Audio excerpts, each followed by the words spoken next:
Ok. Eh, Esta línea que hemos estado trabajando en estas lecciones sobre la creación del reino de los cielos tiene importancia debido a que cuando viene Juan el Bautista, su misión es anunciar que el reino de los cielos se ha acercado. Es decir, que se ha roto la barrera entre los otros niveles celestiales y nuestro planeta.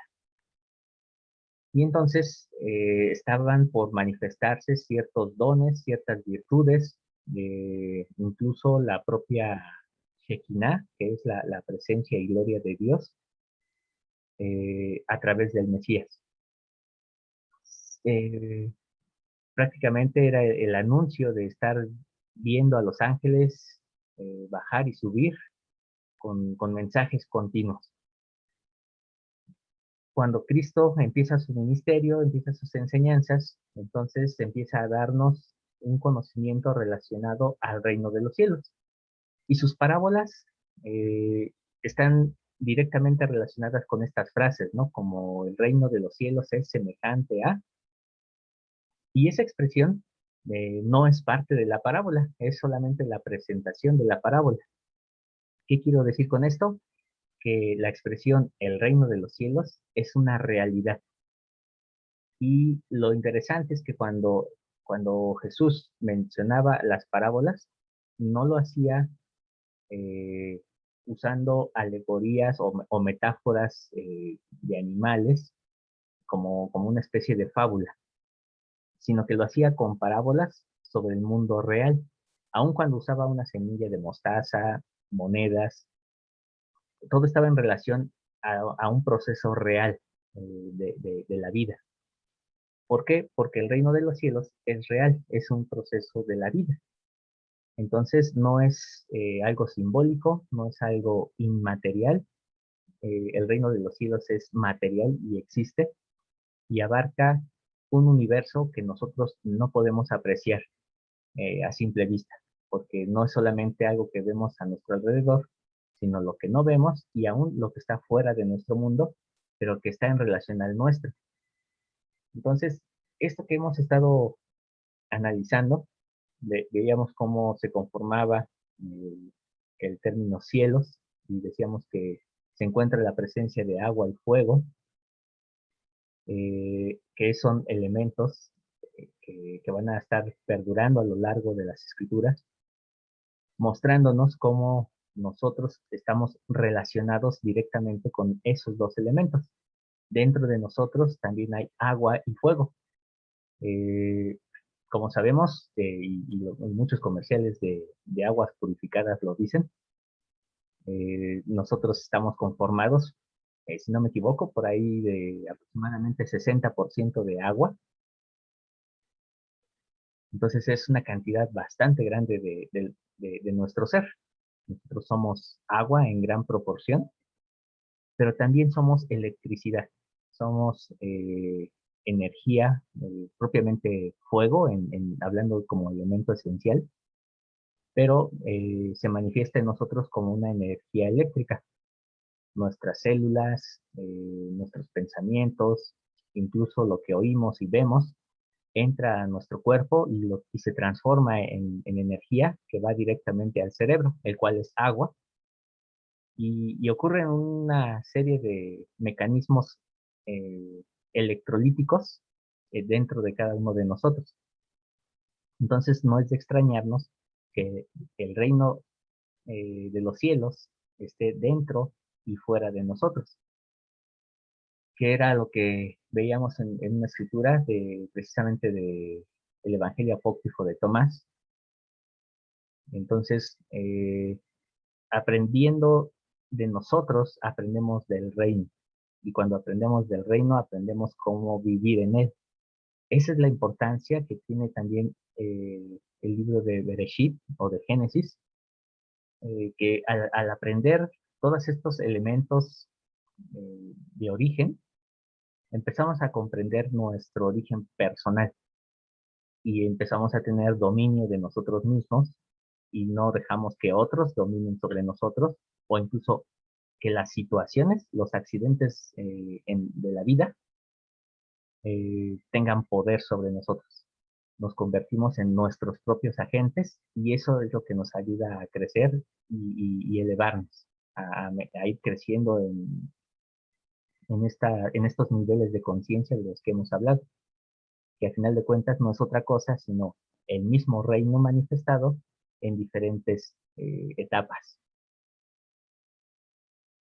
Y bueno, prácticamente, pues esto es lo que hemos estado trabajando durante estas lecciones y hemos visto algunos elementos de este reino, algunas cosas que aparentemente podrían ser opuestos, pero que en realidad se complementan dependiendo de cómo los trabajamos cada uno de nosotros.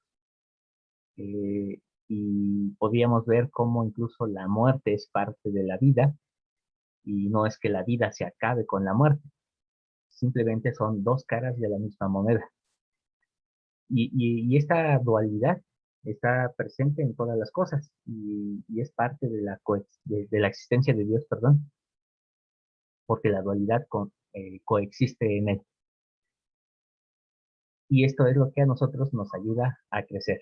Las, eh, las, las virtudes que Dios tiene las tenemos nosotros en diferentes proporciones, pero nosotros a final de cuentas vamos perfeccionándolas, vamos manifestándolas y vamos emanándolas de cuando en cuando a través del servicio al prójimo, en nuestra familia, es ahí donde debería siempre empezar el servicio, y saliendo de nuestros hogares hacia otras personas. Incluso cada vez que sonreímos a alguien, que le damos el buenos días, empezamos a emanar eh, esa gloria de Dios que está derramada en nosotros. Entonces, esto es algo que nosotros debemos de entender, que desde el momento en que abrimos los ojos cada día, el reino de los cielos empieza a manifestarse en nosotros. Si nosotros creemos que el reino de los cielos es algo externo, algo ajeno o algo incluso que no corresponde a este mundo, sino a un mundo venidero, entonces estamos trabajando en vano, porque no estamos pensando en, en la mejora de nuestra vida, sino en la mejora de una vida futura, que todavía ni siquiera existe. Y entonces eso nunca va a ser posible. Nosotros necesitamos estar conscientes de que el reino de Dios está en nosotros y lo trabajamos desde ahora, desde el momento en que abrimos los ojos en cada amanecer. Entonces, esa es la intención de comprender la creación del reino de los cielos, porque realmente ahí es donde se convergen todas las cosas. Cuando nos salimos de este orden, de, este, de esto que se estableció desde antes de la fundación del mundo, entonces nosotros caemos en lo que habíamos mencionado, que es llamado el Abodázara, el servicio extraño o la adoración extraña, que no es otra cosa sino idolatría.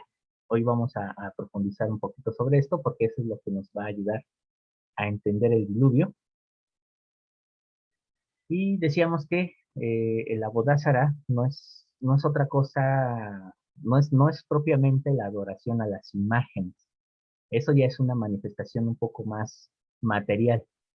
El Abodázara es creer que uno sirve a Dios cuando en realidad se está sirviendo a uno mismo.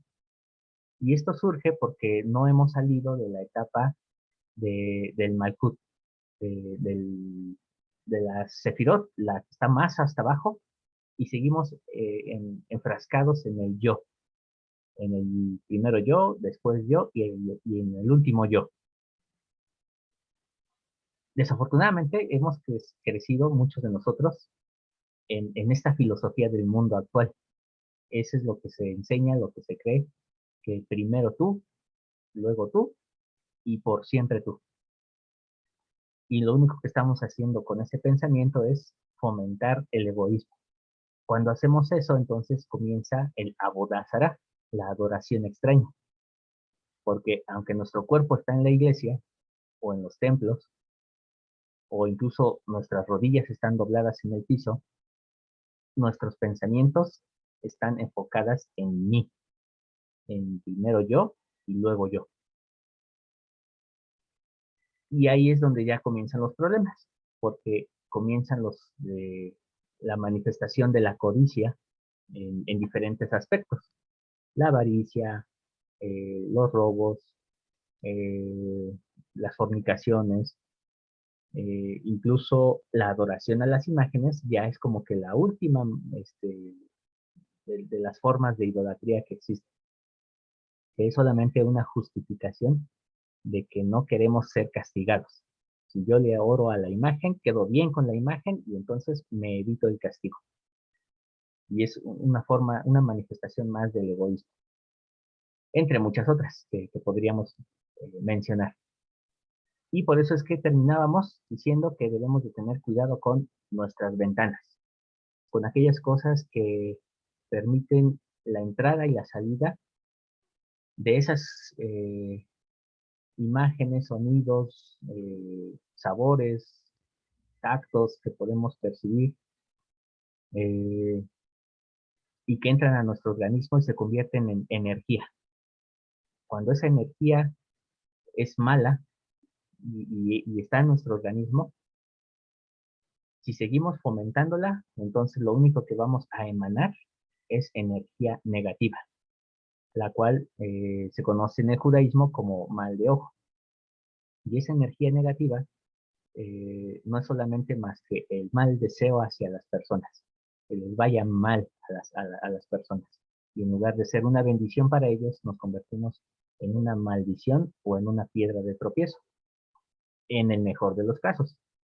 Pero cuando esto no se detiene, cuando seguimos fomentándolo, entonces nos hace caer ahora sí en pecados tangibles, ya en el robo, en el hurto, en el asesinato, en las fornicaciones, porque nuestro egoísmo nos ha llevado hasta ese punto, a buscar la satisfacción inmediata, a dejar de pensar que somos parte del todo para pensar en que todo es para mí. Y eso ya es una adoración extraña. Entonces, hasta aquí es donde nos quedamos en la clase pasada y no sé si hay algún comentario, alguna pregunta de las cosas que hemos estado viendo en estas lecciones. Algo que ustedes consideren que se me haya pasado.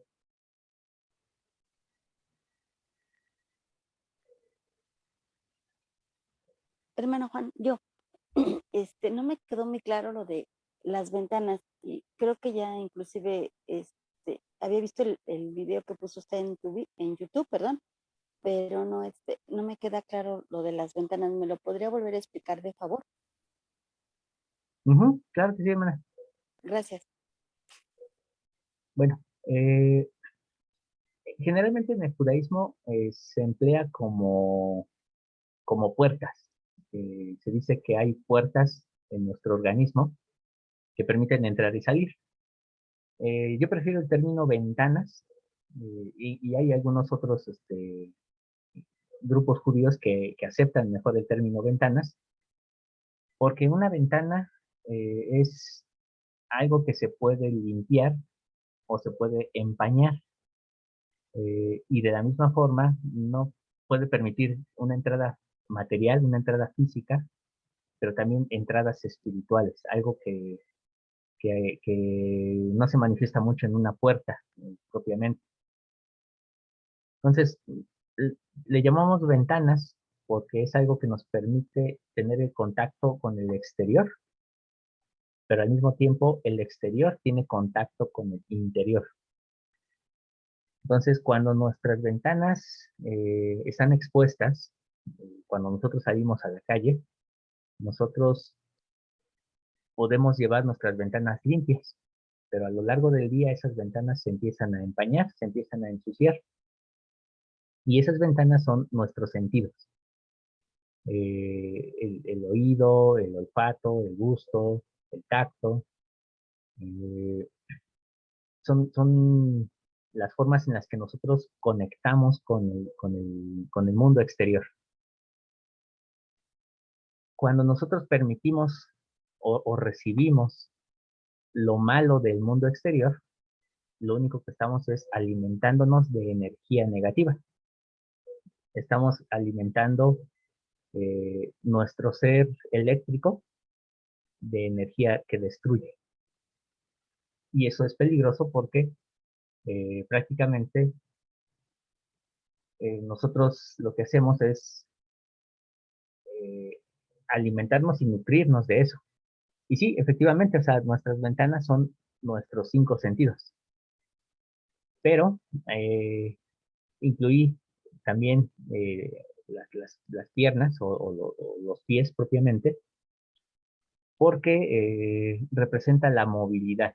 No somos seres que nada más estemos en un solo lugar, nosotros podemos desplazarnos y depende a dónde nos lleven nuestros pies, es precisamente donde nosotros vamos a estar lejos o cerca de la presencia del Señor. Entonces, a eso se refiere con las ventanas, hermano. Muchísimas gracias, ya me quedó claro, hermano. Gracias, te lo agradezco. No sé si hay alguna otra pregunta, comentario, queja, chisme, argüende, mitote. Quisiera comentar algo. En Isaías hay un versículo, no lo recuerdo. Dice que el enemigo viene a robar a nuestros niños por las ventanas. Y ahorita lo recordé cuando tú mencionas eso. No es nada más físicamente a los niños de edad, sino a nuestro niño interior, nuestro espíritu que empieza a crecer, porque somos como niños, empezamos a nutrirnos de la palabra y todo, ¿no? Para ir creciendo. Entonces, ahorita yo sentí esa impresión de que también a nuestro niño interior viene a destruirlo a través de esas ventanas, porque sí es cierto, todo lo que no conviene del todo es atractivo. Ah, es que esto me gusta, es que esto huele bien, es que esto sabe sabroso, aunque me ponga una borrachera o me drogue o lo que sea, pero se siente bien, es agradable. Entonces, al empezar a destruir a nuestro niño interior, no permite que nuestro espíritu crezca y se fortalezca con la palabra, sino que son distractores. Y sí, tenemos que estar muy listos porque en cualquier momento podemos caer. Yo me acuerdo que decía mi papá, no abras puertas a lo malo. Si te estás dando cuenta que no es correcto, cierra y no lo hagas. Entonces yo sí había oído algo de las puertas. Muchas gracias. Gracias a usted, hermana. Y suena fácil, pues decir, pon una cortina en tus ventanas para que no entre lo malo, o cierra las ventanas para que no salga algo malo de esas ventanas. Pero sí es más complicado. Eh,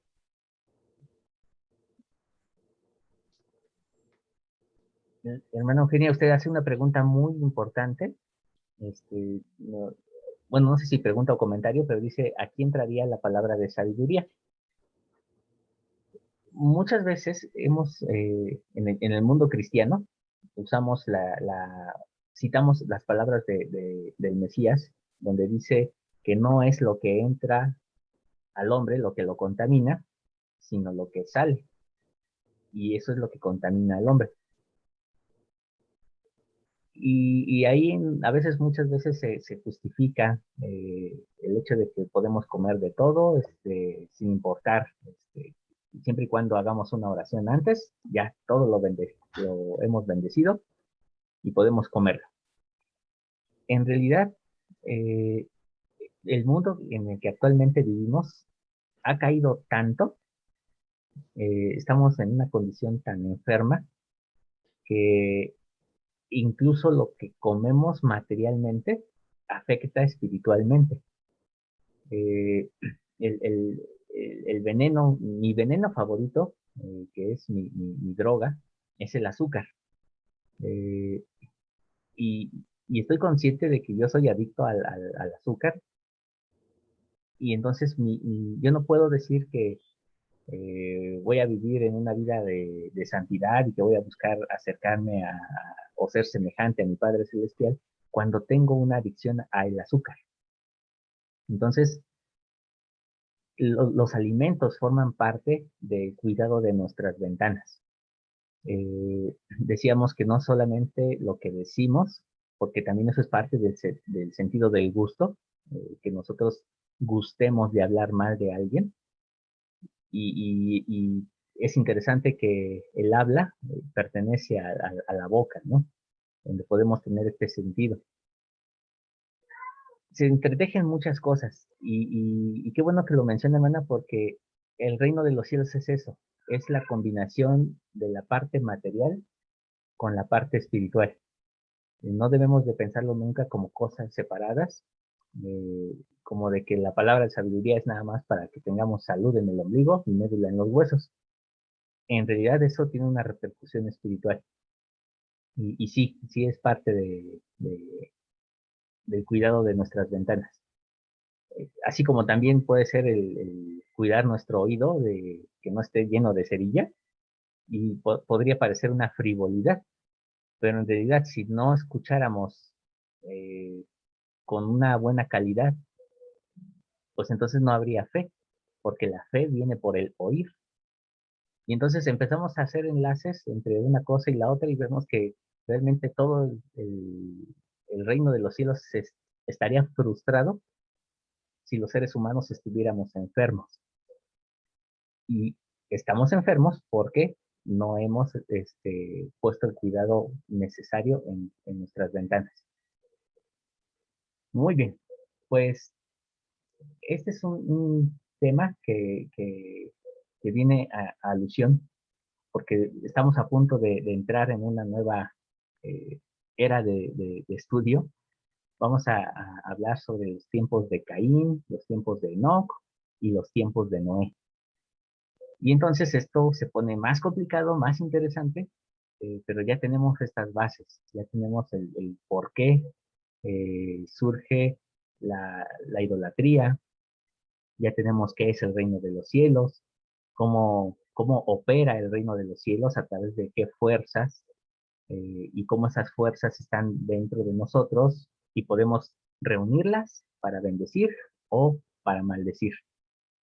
Eh, hemos visto que parte del poder que Dios deposita en nosotros no se puede manifestar a menos que nosotros hagamos conciencia de ese poder, es decir, que apliquemos la luz de Cristo y entonces elijamos hacerlo, poder hacer uso de estas fuerzas para bien o para mal. Obviamente el Señor nos hará responsables de todas estas cosas que nosotros hagamos con el poder que Él deposita a los seres humanos.